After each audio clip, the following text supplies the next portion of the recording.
साहित्य समाधान के मंच से मैं डॉक्टर रीता गौड़ आपका हार्दिक स्वागत करती हूँ, अभिनंदन करती हूँ।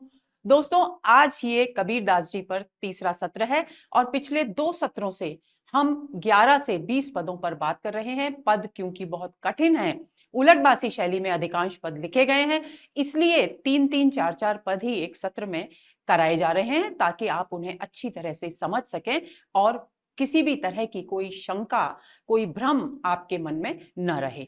तो चलिए, आज के सत्र में हम 18, 19 और 20 इन 3 पदों पर बात करेंगे। बाकी के पद हम पिछले सत्रों में पढ़ चुके हैं और उसके बाद अगले सत्र में हम इन पदों पर आधारित कुछ छोटे प्रश्नों पर बात करेंगे। तो चलिए शुरू करते हैं आज का सत्र। आज के सत्र का पहला पद 18वां पद है दोस्तों। हिंडोलना तहां झूले आत्म राम, प्रेम भगत हिंडोलना सब संतन को विश्राम। कबीरदास जी कहते हैं कि आत्म राम का मतलब क्या है? जीवात्मा। यानी किसकी जीवात्मा? कबीरदास जी की जीवात्मा। तो कबीरदास जी की जो जीवात्मा है वो एक झूला है। हिंडोलना यानी झूला, एक झूला है, वहां झूल रही है। ये तो हुआ इसका साधारण अर्थ। अब इसका भावार्थ क्या है, इसका व्यंजित अर्थ क्या है? कि मैंने परमात्मा के दर्शन कर लिए हैं और अब मैं परमात्मा के आनंद के, प्रेम और भक्ति के झूले में झूल रहा हूं। तो ये झूला किसका प्रतीक है? हिंडोलना किसका प्रतीक है? इसका प्रतीकार्थ क्या है?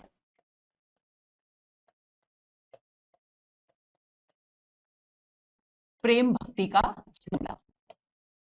और प्रेम भक्ति का झूला किसके प्रेम और भक्ति का झूला है? परमात्मा के प्रेम और भक्ति का झूला है। और इस झूले में कोई भी साधक, कोई भी जीवात्मा तभी झूलती है जब उसे परमात्मा का साक्षात्कार हो जाता है, क्योंकि तभी आनंद के अमृत की वर्षा होती है।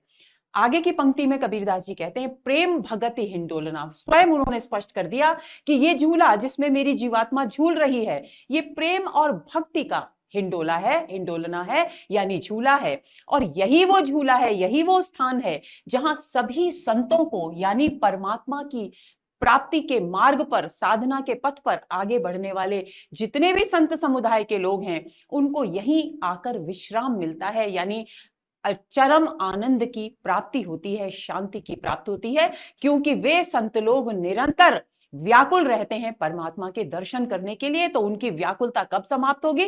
जब वे इस स्थान पर, यानी इस झूले को प्राप्त कर लेते हैं, यानी परमात्मा से साक्षात्कार कर उनके प्रेम और भक्ति के आनंद के झूले में झूलने लगते हैं। तो देख, यहां झूला यहां तो प्रेम भगति हिंडोलना, इसमें तो रूपक है, लेकिन यहां पर केवल उपमान की चर्चा की गई है, तो यहां पर है रूपकातिशयोक्ति। एक बार फिर बता दूं दोस्तों, जहां उपमेय और उपमान दोनों होते हैं और वाचक शब्द लुप्त होता है, वहां पर रूपक अलंकार, यानी उपमेय पर उपमान का आरोप होता है, वहां रूपक अलंकार होता है। तो प्रेम भगति हिंडोलना यहां पर रूपक है, लेकिन जहां केवल उपमान की चर्चा की जाए, उपमेय की कोई चर्चा ही ना हो, वहां पर रूपकातिशयोक्ति अलंकार होता है। तहां झूले आत्म राम, ये स्पष्ट है। सब संतन को विश्राम, सब संतन में अनुप्रास अलंकार है। आगे चलते हैं। चंद सूर दोय खंबवा, बंक नाले की डोर, झूले पंच प्यारियां तह झूले जिय मोर। अब देखिए, जो कुंडलिनी जागरण की जिस प्रक्रिया के बारे में संक्षिप्त रूप में मैंने पिछले सत्रों में बताया था, उसी को आप याद रखेंगे। वही चर्चा इन लगभग सभी पदों में कबीरदास जी के मिलती है। तो वे कह रहे हैं, चंद सूरी दोई खंबवा, क्योंकि जब भी हम कोई झूला लगाते हैं दोस्तों, तो उसके लिए या तो हम वृक्ष की शाखा पर लगाएं, या हम अगर जमीन पर स्थित कोई झूला लगाते हैं तो उसको 2 स्तंभों पर टिकाना पड़ता है, 2 खंभों पर टिकाना पड़ता है। तो ये जो झूला है, प्रेम और भक्ति का जो झूला है, उसके जो खंभे हैं, उसके जो स्तंभ हैं, वो 2 हैं, 2 ही 2। और वो क्या है? चंद्रमा और सूर्य। ये चंद्रमा और सूर्य तो इनका शाब्दिक अर्थ है, बाकी इसका अर्थ हुआ इड़ा और पिंगला नाड़ियां। प्रतीकार्थ ये है।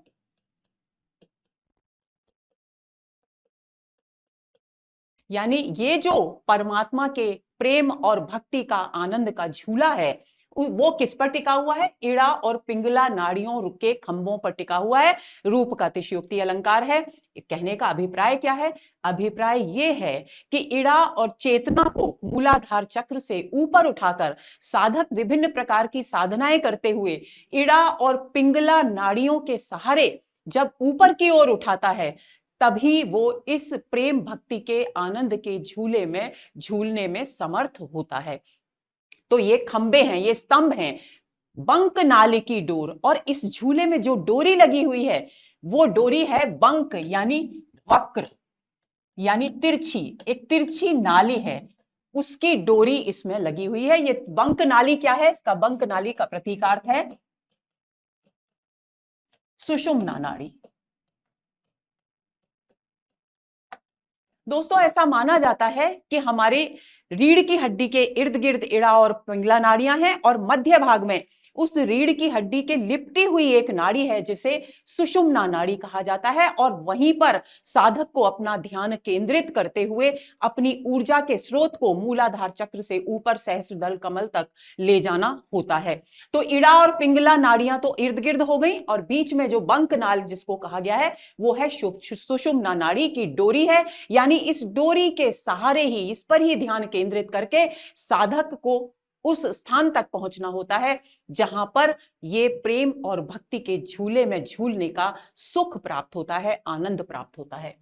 झूले पंच प्यारियां तह झूले जिए मोर, कबीरदास जी कहते हैं कि मैं अब उस स्थान पर पहुंच गया हूं, मेरी जीवात्मा, मेरी चेतना उस स्थान पर पहुंच गई है जहां मैं प्रेम और भक्ति के झूले में झूल रहा हूं और परमात्मा के प्रेम और भक्ति के आनंद में डूबा हुआ हूं। और मेरी जो इंद्रियां हैं, जो पहले सांसारिक विषय वासनाओं में लिप्त रहती थी, अब वे पंच प्यारियां का प्रतीकार्थ है 5 इंद्रियां।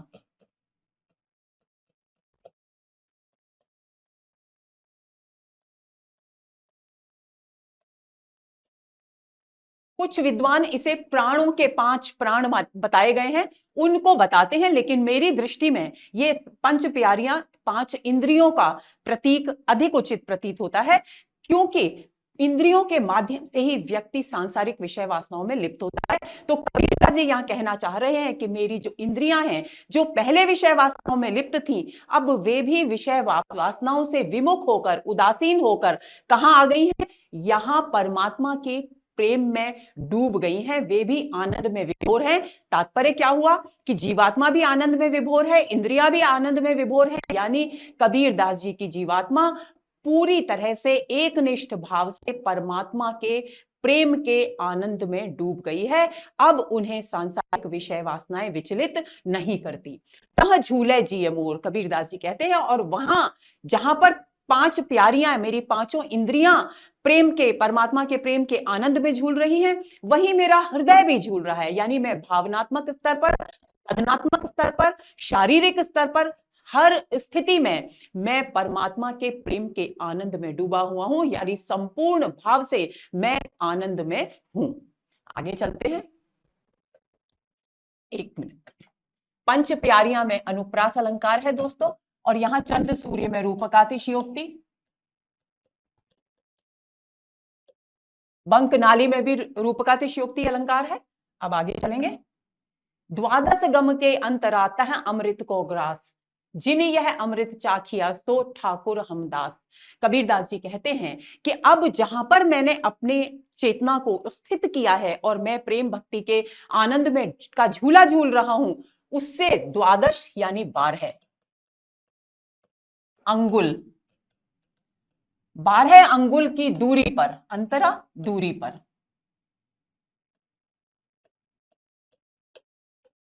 क्या है? अमृत का ग्रास है, अमृत का ग्रास है, यानी अमृत वर्षा का केंद्र है, स्थान है। अमृत वर्षा का केंद्र क्या है? सहस्त्रदल कमल। ऐसा माना जाता है दोस्तों कि हमारा जो ब्रह्मरंध्र है, जिसे साधना के शब्दों में गगन मंडल भी कहा गया है, और वहां पर एक उल्टा कमल है। कमल का पुष्प वैसे तो यूं खिला करता है, उसकी पंखुड़ियां ऊर्ध्वमुखी होती हैं, ऊपर की ओर होती हैं, लेकिन ये जो कमल का पुष्प है, इसकी 100 तो पंखुड़ियां हैं। सहस्त्र दल कमल इसीलिए कहा जाता है, दल का मतलब है पत्तियां, लेकिन ये उल्टा है। और इसमें से जैसे ही चेतना वहां पहुंचती है, परमात्मा का साक्षात्कार करती है, वैसे ही इस सहस्त्र दल कमल से अमृत की वर्षा होने लगती है और उस अमृत की वर्षा में जीवात्मा अपनी सारी व्यथाओं को, सारी पीड़ाओं को भूलकर परमात्मा के प्रेम और आनंद में डूब जाती है। और तब जिस नाम का सहारा लेकर के, जिस परमात्मा के नाम का सहारा लेकर वो उस स्थिति तक पहुंची है, वो उसका अनहद नाद गूंजने लगता है। अनहद नाद क्या है? एक ऐसी ध्वनि जो कभी न रुके, यानी निरंतर उसके भीतर वो ध्वनि परमात्मा के नाम की गूंजती रहती है। अब उस नाम का उच्चारण करने के लिए उसे प्रयत्न नहीं करना पड़ता। तो आप इस बात को ध्यान रखेंगे, यानी इस कबीरदास जी कह रहे हैं कि इस स्थिति से 12 अंगुल की दूरी पर वह स्थान है जहां परमात्मा निवास करते हैं, जहां सहस्त्रदल कमल है और जहां से अमृत की वर्षा होती है। आगे कबीरदास जी कहते हैं, जिन यह अमृत चाखिया, कि जिन जिन व्यक्तियों ने, जिन जिन जीवात्माओं ने इस अमृत का पान किया है, सहस्त्रदल कमल से झरने वाले अमृत का पान किया है, अर्थात परमात्मा के साक्षात्कार के आनंद का अनुभव किया है, सो ठाकुर हम दास, वही हमारा ठाकुर यानी स्वामी, और मैं उसका दास हूं। जिन यह अमृत चाखिया, ये सारे में रूपक अतिशयोक्ति अलग है।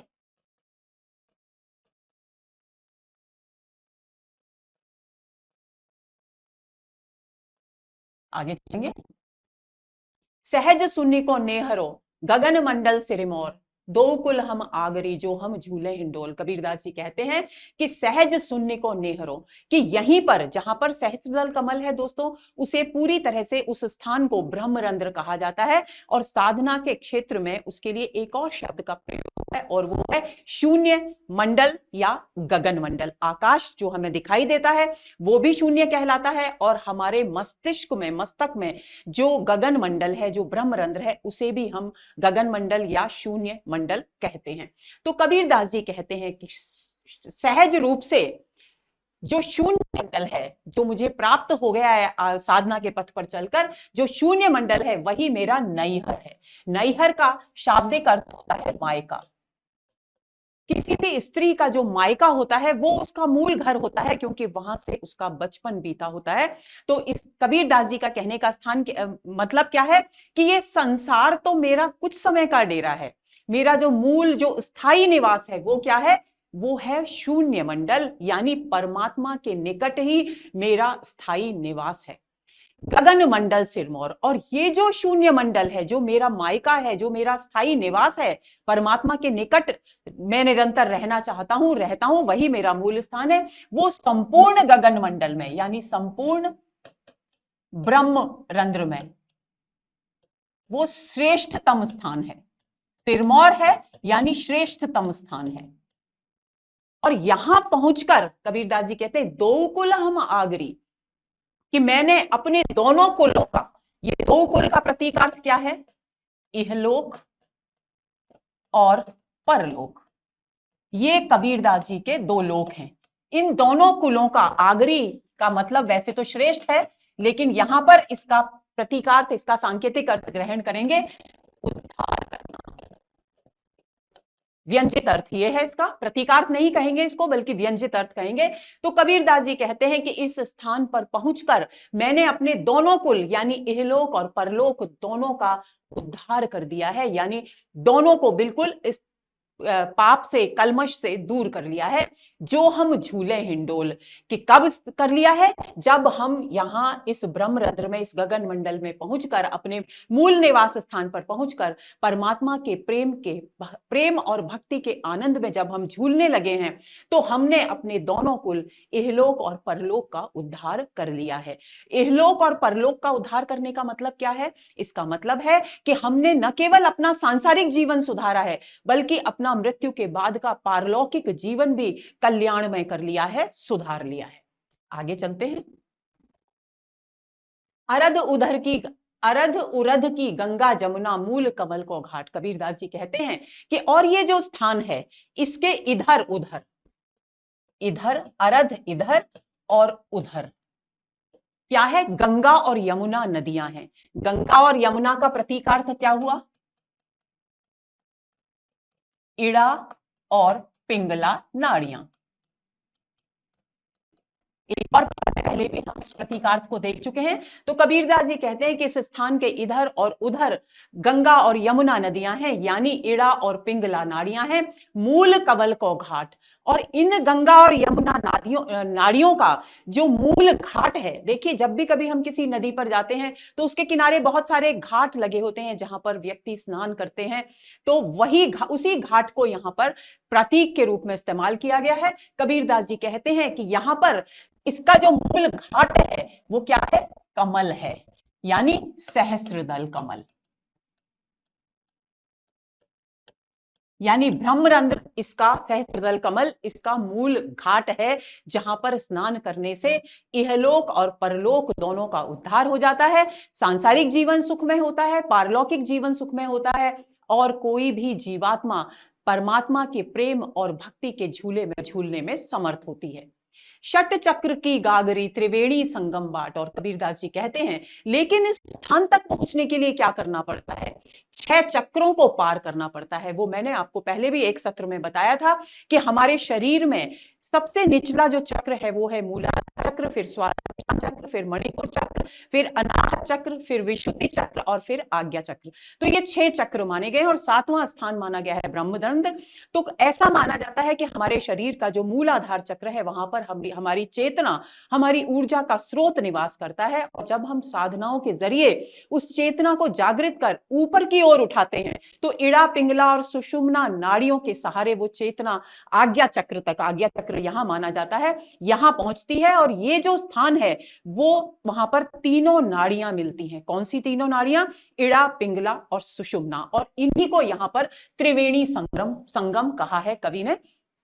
तो वो कहते हैं कि 6 चक्रों को पार कर इस चेतना की जो गागर है, ऊर्जा की जो गागर है, उसे हमें ऊपर उठाना पड़ता है। दोस्तों जब भी हम कभी कुएं में से पानी खींचते हैं तो एक डोरी के सहारे खींचते हैं, तो आप एक बार के लिए कल्पना कीजिए कि वो डोरी क्या है? वो इड़ा और पिंगला मानो डोरियां हैं, और चेतना, हमारी चेतना की जो गागर है मूलाधार चक्र में स्थित है, और हमें मूलाधार चक्र कुआं है और हमें उसको खींचना है और खींचकर ऊपर उठाना है। तो जैसे कदम कदम करके वो गागर ऊपर आती है, कुएं से बाहर निकलती है, वैसे ही इन 6 चक्रों के चरणों को भेद कर हमारी चेतना की जो गागर है वो ऊपर आती है। कबीरदास जी इस बात को स्पष्ट करना चाहते हैं और फिर कहते हैं कि फिर ये गागर हमारी कहां पहुंचती है? त्रिवेणी संगम पर पहुंचती है। त्रिवेणी संगम किसका प्रतीकार्थ है?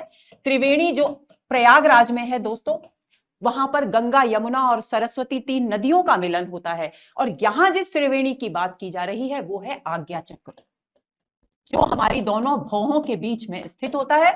और इस आज्ञा चक्र में ऐसा माना जाता है कि इड़ा पिंगला और सुषुम्ना तीनों नाड़ियां मिलती हैं।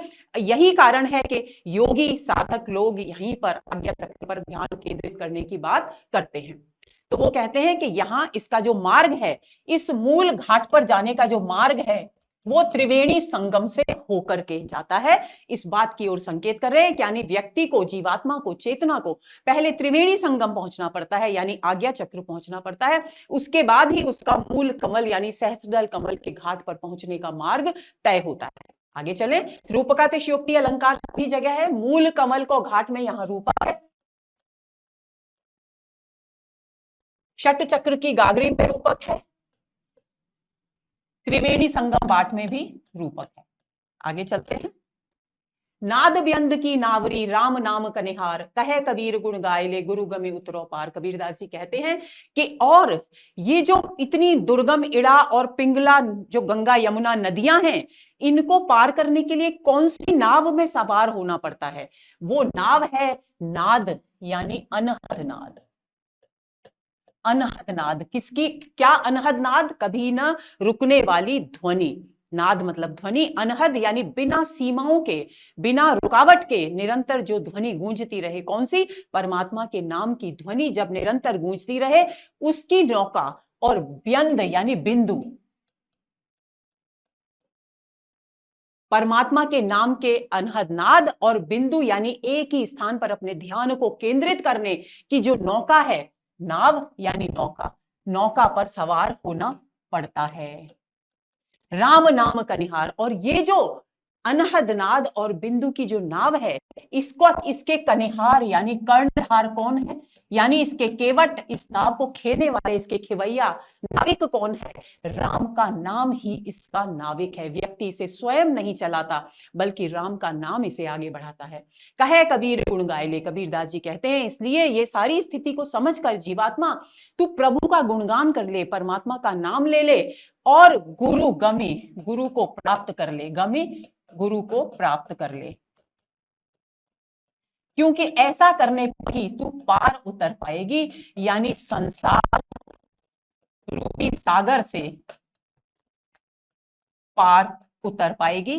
संसार रूपी सागर से पार उतरने का मतलब क्या है? यानी जन्म और मृत्यु के बंधन से मुक्त हो पाएगी। आगे चलें, अगला पद 19वां पद, को बीने प्रेम लागी री माई को बीने। कबीरदास जी कह रहे हैं, देखिए मैंने आपको पहले भी एक सत्र में बताया था कि कबीरदास जी क्योंकि कर्म से जुलाहे थे, इसलिए उनके पदों में जुलाहे का के कार्य से संबंधित जितने भी शब्द हैं उनको रूपक के अर्थ में, प्रतीकों के अर्थ में प्रयोग किया गया है।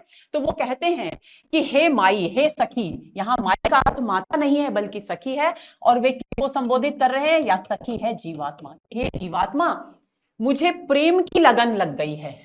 तो किसके प्रेम की लगन लग गई है? परमात्मा के प्रेम की लगन लग गई है।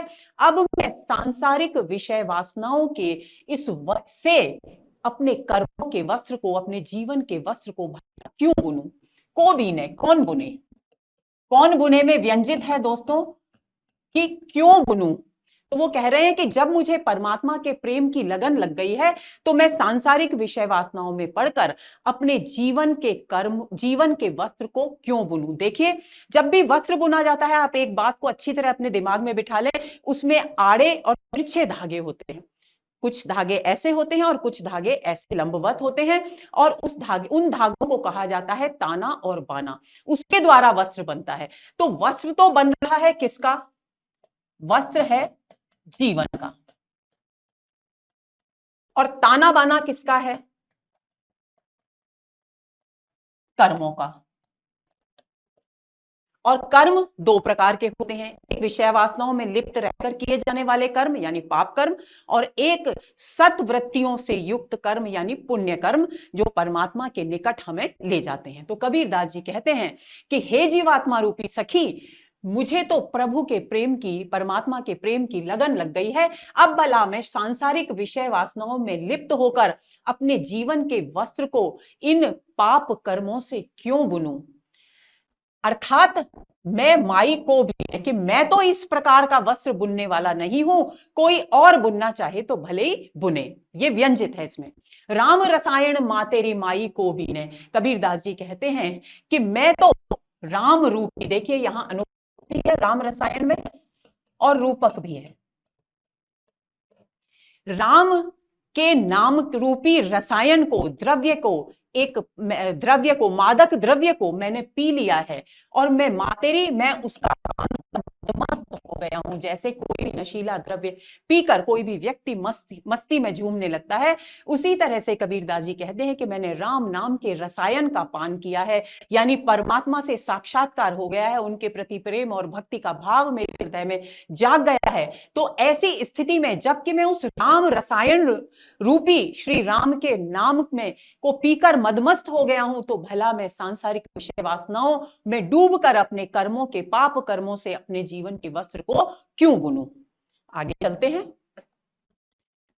पाई पाई तू तिहाई, पाई की तुरिया बेच खाई रे माई को भी ने। कबीरदास जी कहते हैं कि हे जीवात्मा, संसार में जितने भी मनुष्य हैं उन सभी के संबंध में ये पंक्तियां कही जा रही हैं, और कबीर इनके माध्यम से जब तक वे परमात्मा के को प्राप्त करने के, उनके साक्षात्कार के मार्ग पर अग्रसर नहीं हुए थे, अपनी उस स्थिति का भी वर्णन कर रहे हैं। वो कह रहे हैं कि हे जीवात्मा, तूने पाई पाई, जैसे हम एक एक पैसा करके धन संचित करते हैं, उसी तरह से वो कह रहे हैं पाई पाई करके, यानी एक एक कर्म करके तूने पुतिहाई, पुत्र के समान स्नेह से, जैसे हम माताएं पुत्र का पालन पोषण बड़े स्नेह से करती हैं, ऐसे तूने एक एक कर्म करके अपने पुण्य कर्मों को संचित किया था। पुत्र के समान प्रेम करके उन पुण्य कर्मों को संचित किया था। अनुप्रास अलंकार है। पाई की तुरिया बेच खाई री माई को भी ने। और कबीरदास जी कहते हैं लेकिन तूने अपने उन पुण्य कर्मों को तुरिया यानी रुई के समान तुच्छ समझकर, रुई के समान तुच्छ समझकर तूने उन सारे पुण्य के कर्मों को विषय वासनाओं में लिप्त रहने के कर्मों में बेच दिया, खा लिया। जैसे हम किसी गलत वस्तु को खरीदने में अपने उस संचित परिश्रम की कमाई को व्यर्थ गंवा देते हैं, उसी बात को साक्षी मानकर कबीरदास जी समझाने का प्रयास कर रहे हैं कि तूने इतनी मुश्किल से, इतनी कठिनाइयों से एक एक करके पुण्य कर्म संचित किए थे, उन्हें इतने स्नेह से, इतने लगाव से, इतनी आत्मीयता से तुमने संचित किया था, और तुमने बाद में इन सांसारिक विषय वासनाओं में फंसकर जैसे हम तुच्छ रुई के फोहे को फूंक से उड़ा देते हैं, उसी तरह तुमने उन सारे पुण्य कर्मों को पाप कर्म अर्जित करने में व्यर्थ गंवा दिया, नष्ट कर दिया। तो अब तो इस तुम्हारे जीवन की ये जो वस्त्र है, तुम्हारे जीवन का ये जो वस्त्र है, इसे सत्कर्मों से भला कौन बुनेगा? क्योंकि बुनना तो हर व्यक्ति को अपने जीवन का वस्त्र अपने पुण्य कर्मों से स्वयं ही बुनना पड़ता है। तो जब तुमने इतने पाप कर्म अर्जित कर लिए हैं, तो भला तुम्हारे जीवन के वस्त्र को कौन बुनेगा? ऐसे पाए पर बुराई त्यों रस बाने बनाए और माई को बीने। कबीरदास जी कहते हैं कि मैंने यही भूल की थी। जो जीवात्माएं इस मार्ग पर चलकर यानी विषय वासनाओं में फंसकर अपने कर्मों, अपने जीवन के वस्त्र को पाप कर्मों में के द्वारा बुनने का प्रयत्न करती हैं, उनके साथ क्या होता है? उनके वस्त्र का, जीवन रूपी वस्त्र का ताना बाना बिखर जाता है, बिथुराई बिखर जाता है। रूप का अतिशयोक्ति अलंकार है।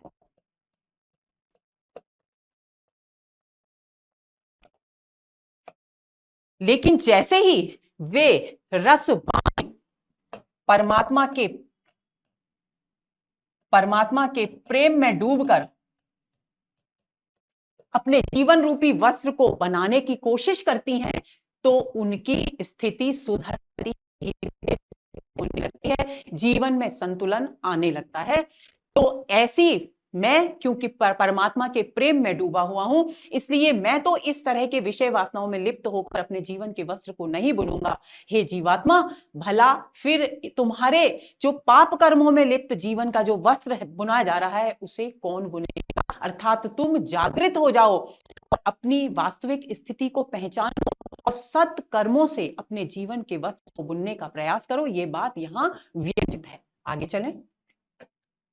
नाचे ताना नाचे बाना नाचे कूच पुराना रिमाई को भी ने। कबीरदास जी कहते हैं कि हे जीवात्मा, जब तक तुम सांसारिक विषय वासनाओं में लिप्त होकर अपने जीवन के वस्त्र को बुनती रहोगी, तब तक तुम्हारे जो ताने बाने हैं यानी आड़े और तिरछे जो धागे हैं जीवन के, यानी जीवन की विविध जो स्थितियां हैं, वो इसी प्रकार अलग अलग दिशाओं में नाचती रहेंगी। यानी प्रतीकार्थ क्या हुआ? असंतुलित रहेंगी, उनमें संतुलन नहीं आएगा। क्यों? क्योंकि तुम पुराने ढर्रे से, परंपरा से, जिस तरह का परंपरागत रूप से जिस तरह का वस्त्र बुनने का, जीवन का वस्त्र बुनने का जो ढर्रा है, पुराना परंपरा से जो हम देखते चले आ रहे हैं, उसी परंपरागत रास्ते पर चलकर अपने जीवन के वस्त्र को बुनने का प्रयास कर रही हो। यानी वो परंपरागत रास्ता क्या है? परंपरागत रास्ता है कि हम विषय वासनाओं में, सांसारिक आकर्षणों में लिप्त रहकर अपने जीवन के वस्त्र को बुने। तो तुम अपनी वास्तविक स्थिति को हे जीवात्मा रही हो, बल्कि सांसारिक विषय वासनाओं में लिप्त होकर ही अपने परंपरागत रूप से अपने जीवन के वस्त्र को बुनने का प्रयास कर रही हो। यही कारण है कि तुम्हारे जीवन के वस्त्र के जो ताने बाने हैं, वो इधर उधर अलग अलग दिशाओं में बिखरे हुए हैं, अलग अलग दिशाओं में नाच रहे हैं। यानी तुम्हारे जीवन में असंतुलन है, संतुलन का अभाव है। कर गही बैठे कबीरा नाचे चूहे काट्या ताना रे माई को भी ने। कबीरदास जी कहते हैं कि मैंने भी ये स्थिति महसूस की है, लेकिन जैसे ही मैंने देखा कि चूहा कि काल रूपी चूहा मेरे जीवन के ताने बाने को काट रहा है। यहां ताना शब्द क्या है? जीवन के ताना बाने का प्रतीकार्थ है यहां पर आयु, यानी मेरी आयु बीतती जा रही है, काल मेरे निकट आ रहा है, यानी मेरी मृत्यु का समय आ रहा है, और मैंने अभी तक अपने कल्याण का, अपनी आत्मा के कल्याण का सही कार्य किया ही नहीं है। तो जैसे ही कबीरदास जी कहते हैं कि मैंने देखा कि काल रूपी चूहा मेरी आयु के वस्त्र को काट रहा है, ताने बाने को काट रहा है, तो मैं तुरंत करघे पर बैठ गया। करघा जिससे धागा बुना जाता है और वस्त्र बनाया जाता है, करघे पर बैठ गया, यानी ताकि मैं सत्कर्मों के ताने बाने से अपने जीवन का वस्त्र बुन सकूं। वस्त्र बुन सकूं। व्यंजित अर्थ क्या हुआ कि व्यक्ति को समय रहते ही अपने वास्तविक लक्ष्य को पहचान लेना चाहिए, और व्यक्ति का वास्तविक लक्ष्य है परमात्मा के दर्शनों के आनंद को प्राप्त करना, पुण्य कर्मों का संचय करना, ताकि उसका इहलोक भी, सांसारिक जीवन भी सुखमय हो और पारलौकिक जीवन भी सुखमय हो। आगे चलें। 20वें पद पर आ गए हैं और आपके पाठ्यक्रम में प्रस्तावित ये अंतिम पद है। तो दोस्तों, कबीरदास जी कहते हैं, मैं बुने कर जुलाहे थे, तो वस्त्रों और करघों के माध्यम से ही वे अपने भावों को व्यक्त कर रहे हैं। मैं बुने कर सिराना हो राम, नाले करम नहीं उबरे।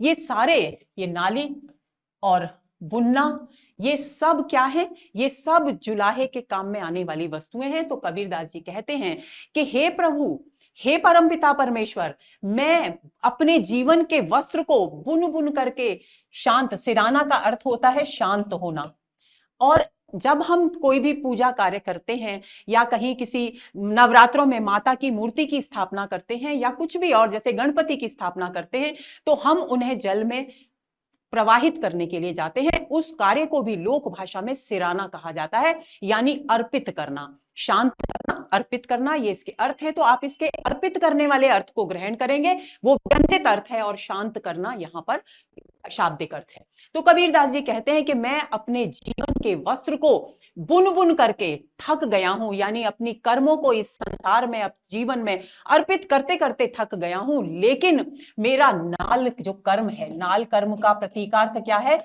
जन्म और मृत्यु का चक्र। जन्म और मृत्यु के चक्र को नाल कर्म क्यों कहा गया है? क्योंकि जब भी कोई बालक जन्म लेता है दोस्तों, तो सबसे पहला कार्य उसकी नाल काटने का होता है। तो इसलिए जन्म और मृत्यु के चक्र को नाल कर्म कहकर यहां संबोधित किया गया है। तो कबीरदास जी कहते हैं कि लेकिन मैं जन्म और मृत्यु के चक्र से मुक्त नहीं हो पा रहा हूं, अर्थात मैं मुक्तावस्था यानी साधना की चरम अवस्था को, परमात्मा के साक्षात्कार की अंतिम चरम आनंद की अवस्था को प्राप्त नहीं कर पा रहा हूं। दक्षिण कूट जब सूना भूखा, कि जब दक्षिण दिशा में विषय वासनाएं रूपी जो कुत्ते थे वो भौंकने लगे। एक तो अर्थ इसका ये किया गया है। दूसरा अर्थ कुछ विद्वानों ने इस तरह से किया है कि जब दक्षिण दिशा से मुझे काल से पीड़ित लोगों की पीड़ित स्वर सुनाई देने लगे। दक्षिण दिशा को दोस्तों काल की दिशा माना गया है, यमराज की दिशा माना गया है। ये बात आप ध्यान में रखेंगे, इसलिए यहां दक्षिण दिशा की बात की जा रही है। तो कबीरदास जी, दोनों ही अर्थ हम ग्रहण कर लेंगे। कबीरदास जी कहते हैं कि दक्षिण दिशा से यानी काल की दिशा से जब जीवन में मेरे विषय वासनाओं के कुत्ते भौंकने लगे, यानी मेरी विषय वासनाएं जागृत होने लगी, अथवा दक्षिण दिशा से जब काल के चक्र में पड़े हुए पीड़ित लोगों की व्यथा से परिपूर्ण आवाजें, ध्वनियां मुझे सुनाई देने लगी, तब मैं अपनी स्थिति पर, अपनी सांसारिक स्थिति पर सोचने के लिए विवश हुआ, और तब मैंने ये शुभ सगुन यानी शुभ विचार मेरे मन में आया। क्या? लड़के परके सब जानत हैं, हम घर चोर पसारा हो राम, कि मैं तो अपने जीवन को इंद्रियों के संयम और नियम के आधार पर जी रहा हूं। यानी लड़के परके क्या है? इंद्रिय संयम, ये प्रतीकार्थ है, और यम नियम जो साधना के मार्ग की मूलभूत आवश्यकताएं हैं, वो सब जागृत हैं। यानी मैं अपने जीवन को इंद्रिय संयम और यम नियम के आधार पर ही जी रहा हूं, उसके बाद भी मेरे घर में चोर घुस आए हैं। चोर किसका प्रतीकार्थ है? विषय वासनाएं प्रवेश कर गई हैं। विषय वासनाओं का चोर प्रवेश कर गया है। रूप का अतिशयोक्ति अलंकार।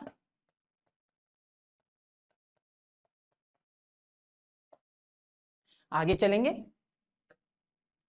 ताना लीना बाना लीना लीन्हे गोड़ के पौआ। कबीरदास जी कहते हैं और जैसे ही मुझे लगा कि इंद्रियों का संयम बरतते हुए यम नियम के अनुसार जीवन जीते हुए भी विषय वासनाओं ने मेरे घर में घुसकर मेरे जीवन को दूषित कर दिया है, मुझे अलग मार्ग कुमार्ग पर प्रवृत्त कर दिया है, तो मैंने तत्काल अपने ताने बाने लिए। गोड़ यानी कपड़ा बुनने में काम आने वाली लकड़ी। पहुए को लिया, ताना बाना लिया, पहुए को लिया, इत उत चितवन कठवा, और इधर उधर देखा, चितवन देखा। और कठौती, लकड़ी की एक कठौती होती है जिसमें वस्त्र बुनने के बाद मांड को घोला जाता है और उससे उसमें डुबोकर मांड चढ़ाया जाता है वस्त्र पर, यानी वस्त्र को सुंदर और आकर्षक बनाया जाता है।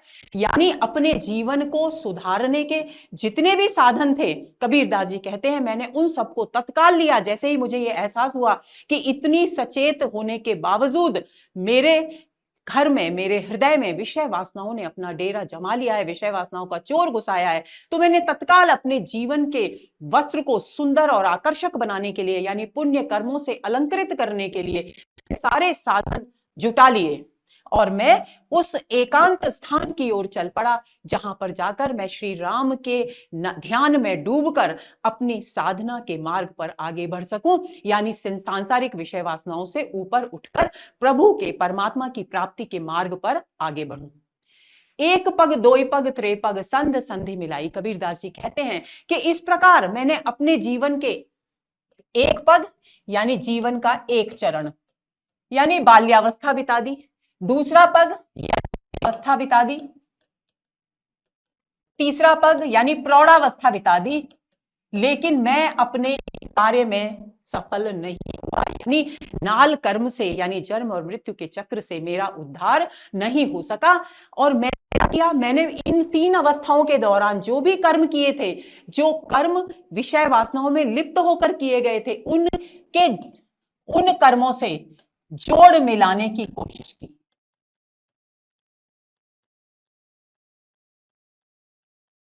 जोड़ मिलाने की कोशिश का अर्थ क्या है, पूर्व में किए गए विषय वासनाओं से प्रभावित कर्म और वर्तमान के पुण्य कर्म, इन दोनों कर्मों के ताने बाने को जब मैंने जोड़ने का प्रयास किया, जैसे हम दोस्तों 2 धागों को, जो अलग अलग धागों को जोड़ने के लिए गांठ लगाते हैं, जोड़ से जोड़ मिलाते हैं, उसी तरह से कबीरदास जी कहते हैं कि मैंने पुराने कर्मों और पुण्य के कर्मों को दोनों के जोड़ से जोड़ मिलाने का प्रयत्न किया। लेकिन तब मुझे एहसास हुआ कि कर परपंच मोटे बांधे आए, कि मैं तो प्रपंच कर यानी जी इस विषय वासनाओं के माया जाल में, प्रपंच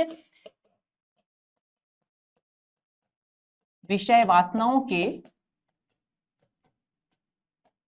माया जाल में डूबकर मोट यानी पाप कर्मों की भारी गठरी बांधकर चला आया हूं। लेकिन जब मुझे यह एहसास हुआ तो मैं साधना के मार्ग पर आगे बढ़ा और मैंने धीरे धीरे श्री राम की कृपा से मेरी वो किली किली धीरे धीरे, राम की कृपा से धीरे धीरे मेरी वो जो पाप कर्मों की भारी गठरी थी वो कम हो गई। ताना तनि करे बाना बुने करे छाक परी मोए ध्यान। और मैंने जब मैंने ताने को तान कर और बाना बुना और इस प्रकार पे फिर से अपने जीवन के वस्त्र को बुनने के लिए बैठा, उस समय मुझे ध्यान आया। किसका ध्यान आया? प्रभु का, परमात्मा का ध्यान आया। कहे कबीर मैं बुने सिराना जानत है भगवाना ओ राम, यानी बहुत देर से मुझे परमात्मा का ध्यान आया। मुझे ये समझ आई कि मैं अगर प्रभु के नाम स्मरण के मार्ग पर आगे बढ़ूंगा तभी मैं जन्म और मृत्यु के चक्र से मुक्त हो सकता हूं। ये बात मुझे बहुत देर में समझ में आई, जब तक मैं अपने जीवन का वस्त्र काफी बुन चुका था। कहे कबीर मैं बुने सिरारा, कबीरदास जी कहते हैं कि हे जीवात्मा, मैं अपने कर्मों से बुन बुन कर अपने जीवन के वस्त्र को बुन बुन कर थक गया हूं और मेरी इस स्थिति को भगवान राम यानी परमात्मा भी स्वयं जानते हैं कि मैं बहुत देर से जागा और परमात्मा के मार्ग पर आगे बढ़ने के लिए बहुत देर से मैंने प्रयत्न शुरू किए। तो दोस्तों ये हुआ हमारा आज का सत्र और आज के सत्र में हमने 3 पदों पर बात की। ये तीनों पद में कहीं ना कहीं उलटबासी शैली का स्पर्श दिखाई देता है। पूरी तरह से उलटबासी शैली के पद ये नहीं है, लेकिन रहस्यात्मकता इनमें भरपूर है, प्रतीकात्मकता इनमें भरपूर है। तो उम्मीद करती हूं ये तीनों पद आपको अच्छी तरह समझ में आ गए होंगे। अब हमारा कबीर दास जी से संबंधित आरपीएससी असिस्टेंट प्रोफेसर में जो भी पाठ्यक्रम है कबीर दास जी से संबंधित वो पूर्ण हो चुका है। तो चलिए अगले सत्र के इंतजार में रहिए। नमस्कार।